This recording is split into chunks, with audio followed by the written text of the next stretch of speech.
Alright, so Pangolin just released Beyond 5.2, and among one of the features that I'm most excited about is the new custom DMX profiles. So I wanted to just make a quick video overviewing basically what it entails, how to use it, and why it's pretty exciting for users who use Beyond as a DMX server.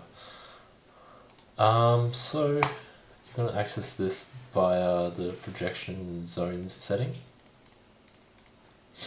and I've just set up 8 test zones, and just like before, you're going to go to the advanced tab to access the DMX server settings, and they've now added this custom profile button under DMX server.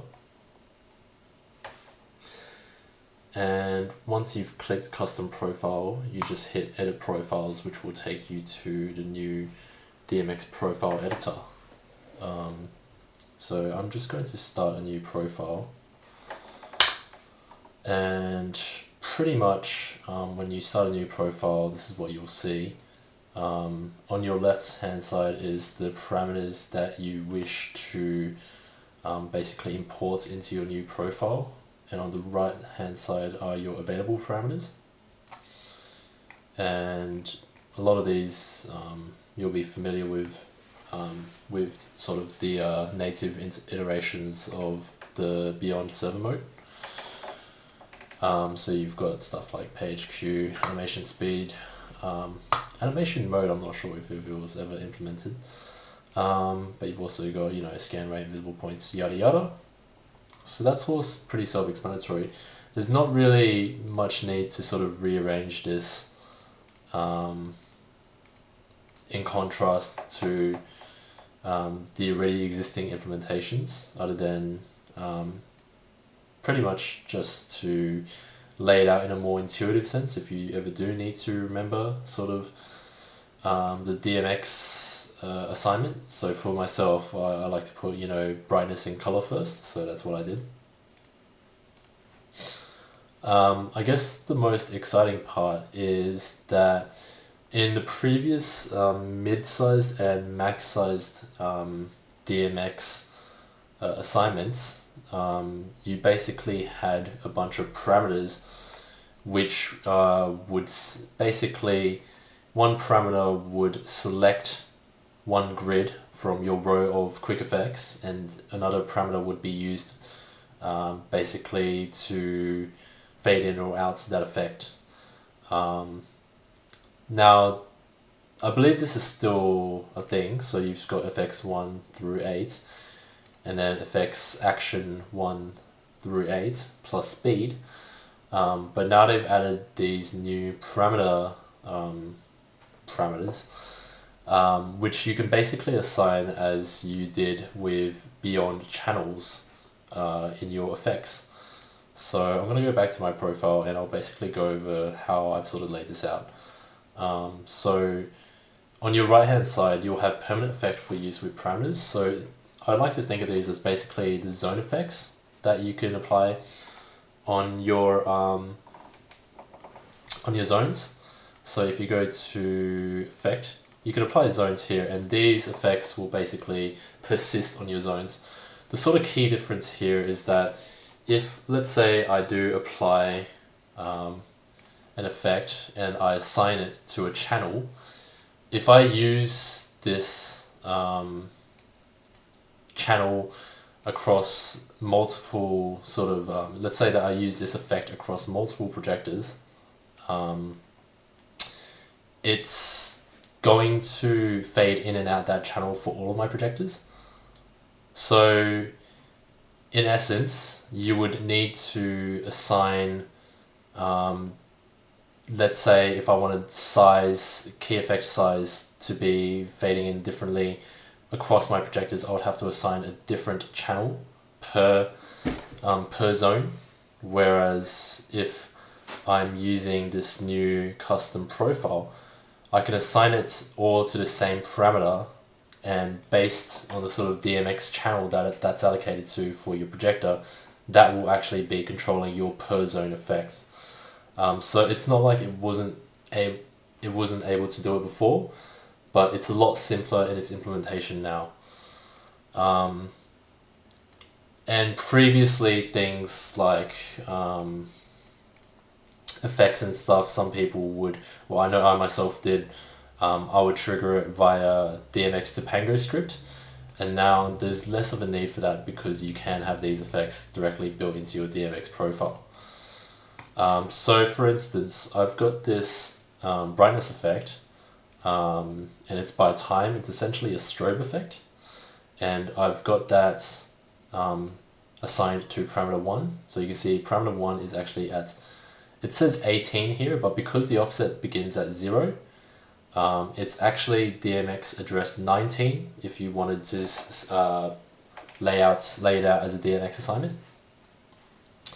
And basically the reason why I've done this is because since DMX, or to be more specific, on an SACN is sort of limited to a specific frame rate, doing a strobe effect via the dimmer effects engine of your choice, whether it be MA or HOG, sometimes doesn't result in a very good strobe, and that's why it's always best to do sort of fast effects and actually pretty much any sort of movement effects directly within Beyond's engine, because you are limited by that frame rate.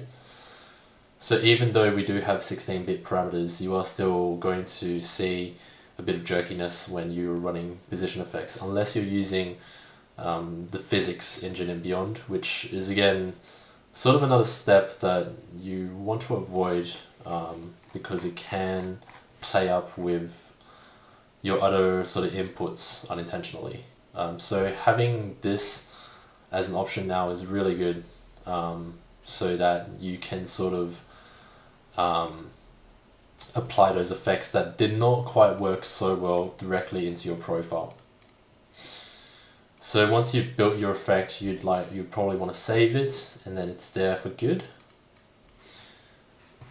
Then I'm using MA, but you would basically build this fixture as you would see fit. So let me just bring this up.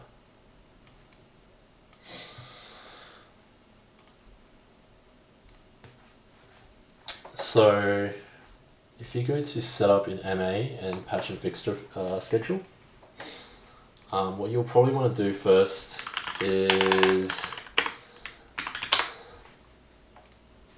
go to the native Beyond DMX assignments, and I would say that the mid-size profile is a good starting point because it has most of those main sort of playback parameters that you will want to include in most sort of DMX profiles, but it doesn't have too many of these layer effects that at least I would delete pretty much instantly.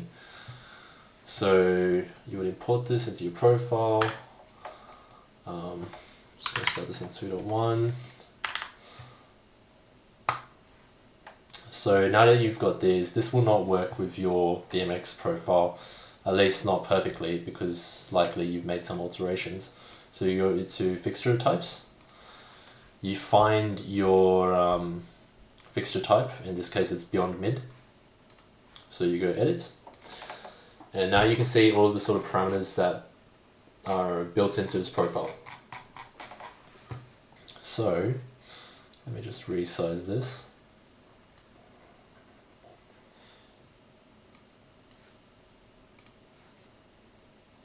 You can see here that I have brightness as my first attribute, and that would be your dim parameter.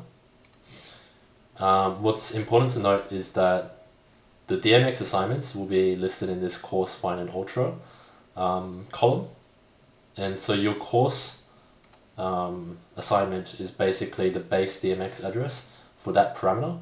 Now because dim is an 8-bit parameter, it only takes up one DMX channel, so you only need to use the coarse column. Whereas with position X and position Y, because they are 16-bit parameters, they take up 2 DMX channels. So you would say that it starts at address 13, and then the second channel that it takes up is 14. And this is for 24-bit parameters, which I believe Beyond actually has integrated now. So you've got your color parameters. So in that case, you would need to use the Ultra column as well. But basically what you'll want to do is, so we're using dim, this is going to be address 1. And then my next profile parameter is hue shift. So there is a hue parameter here, so this will be Gen 2, saturation is 3, page is 4, and Q is 5, and so on and so forth. You're going to keep doing that until basically you start hitting these parameters that you put in. So you can use these, but I find it just a bit confusing and a bit difficult to find these in the MA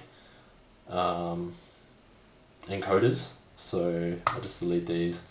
So you add a new row, and I put these in the shapers because it's numbered quite simply. So I've got blade 1A, edit this row, and then give it a name. So this would be my, say, strobe effect. So I call it strobe. And make sure that all of this is, you should be able to leave this as default. Make sure that this DMX is assigned properly. So this is offset 18, so it's actually address 19. And you also need to think about what sort of default value you have. So if this was set to 100 per se, that would set the alpha on my effect to 100. And so anytime that I try to enable output, it would default to strobing, which would not be a good sign. So the default for this would be 0. Whereas with my window clip effect, as you can see here, it starts off at all the way shuttered off to the left. And then here is your full sort of, your full open shutter. And then to the right is when the frame goes all the way to the right. So basically I can sort of crossfade that sort of frame. So in that case, I would put the default value to 50, because then as a default, this sort of keyframe would be right here in the middle where the framing shutter is most wide open. A few other points to make. So in the default Beyond profiles, you typically have a choice between color, the color mix, I believe is the word for the attribute. So this basically just gives you a range of colors across its values. Or you have a choice of hue saturation color mixing system, or you have a mix of color RGB plus something that they call color position. So typically most people will use either hue and saturation or RGB plus color position. Now I've actually found that using hue and saturation is a better solution in most instances, because with color position, basically using RGB mixing makes it a bit easier for you to do your color training directly in Beyond, because you can directly set percentages for your red, green and blue intensities. However, I find that because it does apply to Beyond as a color value, a sort of quirk that Beyond has is that by default, color values will override brightness values. So I've sort of touched on this previously before, but let me disable DMX. If I have this queue running and it has a dimmer effect on it, if I fade the color in, it will basically disable the dimmer effect that was on it. So previously what people did was they would make all of their cues red and then just use hue shift. And then whenever you needed to do whites, you could just take your saturation all the way down. Nowadays you can actually set it in your settings so that, I actually have not seen this new settings menu before, but in live control you can have preserved brightness in color slider processing. So you can actually bypass that, but as far as what I've seen when I'm testing it, it doesn't actually apply to your DMX input, so you're still limited by that sort of quirk when you're using it beyond as a DMX server. So that's why I just have not put RGB into my profile. Another thing to note as well is that color training via MA is also not the greatest idea, because typically when you're training color, you're training it when your lasers are at 100% intensity. And the thing with that is that it doesn't take into account the colors at lower intensities, like you would when you're going into your advanced color settings mode. So basically what that means is that you could have a really nice white at full intensity, but as soon as you start fading it down, it might turn like an ugly shade of red or green or something like that. Whereas in reality, you would want it to stay as white as possible throughout each sort of intensity step. So you sort of don't really want to be training your colors in MA in the first place. So enough about that. So once you've got all that set up, I'm just going to quickly unpatch this. No, don't save any of that. So enable DMX in. This is always the step that trips up a lot of people. And I've got this cube built in already, which just takes all of my projectors to full and selects that cube. And so if I select these fixtures, you can see that if my saturation is set to 0, I believe it will just preserve the color that's originally in my Q. But if I set my saturation to full, it will take my hue value and apply that to the Q. And because it's giving it to beyond as a hue value, it's not actually going to override my dimmer effects, which is very nice. So let's turn that off.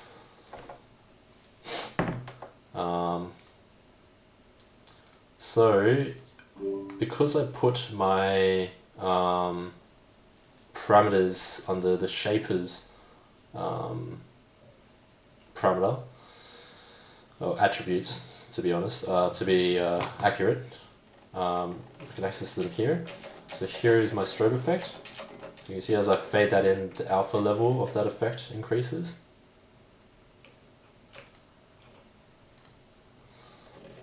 This one was my my sort of framing effect.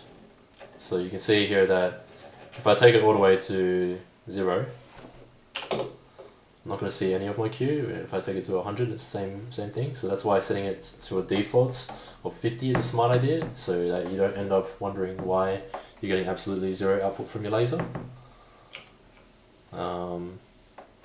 This one, I don't remember which one this one was. I believe this is my mirror effect. Oh no, I'm just hitting the wrong encoder. This one is my mirror effect. So you can use this as sort of a prism. The reason why this is so good that you can have this as an individual per zone basis now is, let's see, if I take this as an effect, so let's see which parameter that is, that's 2A. I can add a new effect on 2A. And that should work. So I can do really cool chases now, and it's really fast to set up, and you can take this across all of your rigs really quickly. Let me just make sure that you can actually see that. Yeah, cool. Whereas, you know, if you wanted to achieve this in the past, you would have to put a zone effect on each projector zone that you had and assign a different channel to each one of them, and then go through the process of patching in all of those channels. As you could have made your own sort of little fake profile, which included an extra channel just for your beyond channels, or you could have patched in a whole group of dimmers. Now it's a lot more convenient. So let's just take that off. Let's have a look at the other effects. So this one was a beam maker effect. Again, let me change this. Really cool to be able to do chases with basically any sort of effect in Beyond now. And it's going to make programming much faster. So if we go into my second layer, 3A and 3B, this one was my resolution effect. So it basically just increases the resolution. So this would be a cool one to, let me just store that into a fader.